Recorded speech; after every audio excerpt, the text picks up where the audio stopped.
Bonjour! Récemment à Bruxelles s'est déroulé le boulevard du polar, ce qui m'a donc donné envie de lire des polars. Et je vous en présente 3 aujourd'hui. Premier livre dont j'avais envie de vous parler, c'est Aurora Borealis de Nicolas Feuze. J'ai reçu ce livre par un site d'auto-édition qui se nomme The Book Edition, ça dépend de quel côté vous voyez la chose. J'ai reçu ce livre il y a un moment déjà, mais j'ai mis énormément de temps à le lire, tout simplement parce que parfois je suis un peu superficielle. Et oui, vous voyez, parce que puisque c'est un livre auto-édité, l'apparence, la couverture n'a pas le même cachet, le même clinquant que des livres neufs de grandes éditions. Le toucher du papier n'est pas le même, la police est peut-être moins agréable à lire, les photos sont peut-être un peu kitsch. Et puis après coup, je peux vous dire que ces réflexions étaient totalement stupides parce que ce livre vaut tellement le coup qu'on le lise. Si vous aimez les polars évidemment, parce que sinon ça n'a peut-être pas d'intérêt.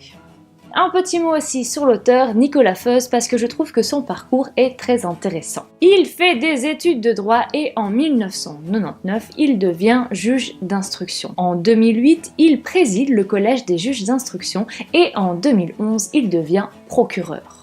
Il est peut-être temps de parler enfin du livre, en tout cas le résumé. Aurora Borealis est un thriller et qui dit thriller dit ça fait un peu peur. Il est très difficile de donner un résumé de ce livre, même la 4e de couverture ne le fait pas puisqu'elle met seulement un extrait du début du livre. Parce qu'il est vrai que si je vous fais un résumé, je peux facilement vous spoiler. Donc ce que je vais faire, c'est exactement ce qu'a fait la 4e de couverture. Enfin, pas la 4e de couverture elle-même, mais les gens qui ont écrit la 4e de couverture, bien évidemment.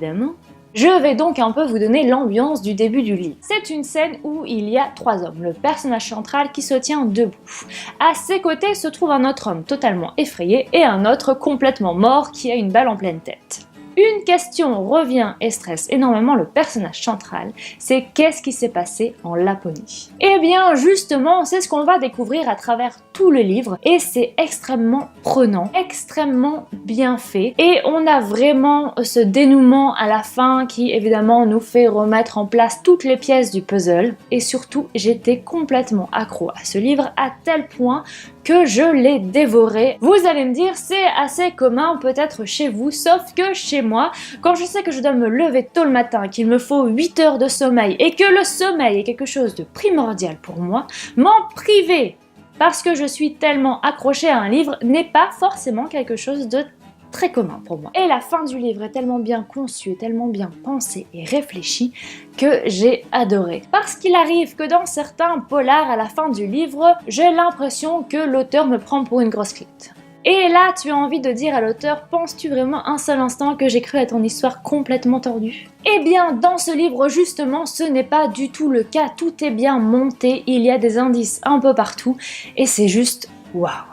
Deuxième livre dont j'avais envie de vous parler, c'est Avec tes yeux de Sir Cédric. Je ne connaissais pas du tout cet auteur avant de me rendre au boulevard du polar, comme je vous l'ai dit, qui s'est déroulé récemment à Bruxelles. J'y suis allée avec Isabelle de la chaîne Isa Natural Tales qui m'a donc dit que c'était quand même un auteur assez connu. Séverine de la chaîne Il est bien ce livre a notamment parlé de cet auteur en positif et comme son avis a pas mal de valeur à mes yeux, je me suis laissée tenter et j'ai donc acheté Avec tes yeux. J'en ai donc profité pour me le faire dédicacer, sauf que je pense qu'il faut vraiment que je revoie mon approche des auteurs parce que c'est un peu chaotique.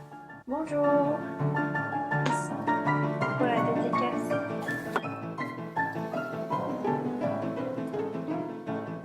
C'est fini? Merci, au revoir.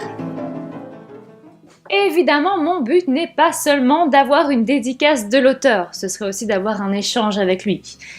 Mais je n'y arrive pas.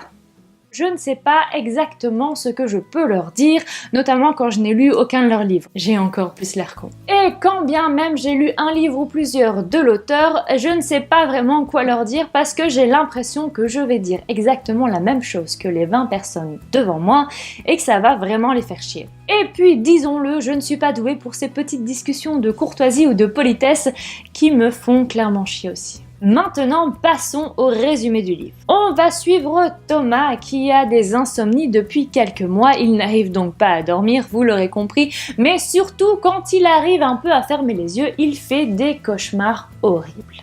Il décide donc de se faire hypnotiser par un médecin et il prend rendez-vous. Sauf qu'après cette séance, les choses empirent puisqu'il a carrément des visions où il se voit en train de mutiler et de tuer une jeune femme. Persuadé que ces visions sont vraiment la réalité, il part à la recherche de cette jeune fille. Je ne me suis pas ennuyée une seule seconde en lisant ce livre. Ce que j'ai beaucoup aimé, c'est la façon dont l'auteur nous décrit ses personnages, surtout au début du livre, parce qu'il leur donne une psychologie très profonde.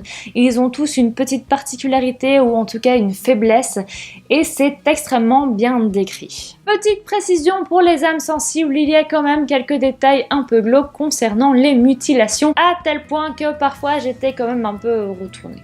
Mais je vous rassure, cela a toujours un sens par rapport à la psychologie du tueur et au livre, et ce n'est pas juste pour montrer du sang, en quelque sorte. Sir Cédric est qualifié de Stephen King français et justement j'ai trouvé quelques similitudes entre ce livre et La part des ténèbres de Stephen King donc. J'aimerais vous donner des précisions concernant le lien que j'ai trouvé, mais comme je risque de vraiment tout vous spoiler, je ne le fais pas. Dernier livre dont j'avais envie de vous parler, c'est Plateau de Frank Buitz. Je vous avais parlé de Grossir le ciel qui est un autre de ses livres dans une vidéo précédente. J'avais énormément apprécié ce livre qui est un polar qui se passe en pleine campagne. Avec ce livre, on est encore en pleine campagne sur le plateau de Mille Vaches. On va suivre un couple de fermiers, Judith et Virgile, mais aussi Georges, leur neveu qu'ils ont élevé comme leur fils puisque ses parents sont morts. Georges vit dans une petite caravane en face de la maison de ses parents morts qu'il n'a jamais voulu habiter. On a aussi Karl qui est un ancien boxeur qui est arrivé à environ il y a 6-8 ans sur le plateau et qui semble un peu bizarre quand même. On sent qu'il a un peu quelques pulsions à réfréner. Avec tout ça, il y a aussi l'arrivée d'une jeune femme pour plusieurs raisons qui va devoir vivre avec Georges dans sa caravane, mais aussi d'un mystérieux chasseur qui, on ne sait pas très bien ce qu'il fout là en fait. Du moins au début, parce qu'après évidemment on comprend pourquoi elle est là. J'ai eu l'impression d'une amélioration concernant Plateau comparé à Grossir le ciel. Améliorée parce que cette fois-ci il y a des femmes, il y a plus de personnages, il y a plusieurs histoires qui s'enchevêtrent et c'est très bien rodé. Plus de personnages amènent aussi quelques passages un peu sexuels. Mon esprit chaste a été quelque peu choqué. C'était crédible ou pas ? L'auteur arrive à nous faire ressentir, à nous faire respirer cette campagne que finalement peu de gens connaissent. Il y a aussi ces relations très touchantes entre ces personnages qui n'osent pas dire ce qu'ils ont sur le cœur, tout simplement parce que ça ne se fait pas. On a des personnages très bourrus, secrets, renfermés, mais très touchants. Cette vidéo est maintenant terminée. Je vais le faire maintenant parce que j'ai tout simplement oublié dans mes vidéos précédentes. Je tenais à remercier les personnes qui ont participé au concours et surtout aux messages que vous m'avez laissés parce que ça m'a fait énormément plaisir. N'hésitez pas à liker cette vidéo afin qu'on puisse continuer de parler lecture ensemble. Je vous laisse ici. Je vous souhaite une excellente journée, une excellente semaine et je vous dis à la semaine prochaine. Ciao!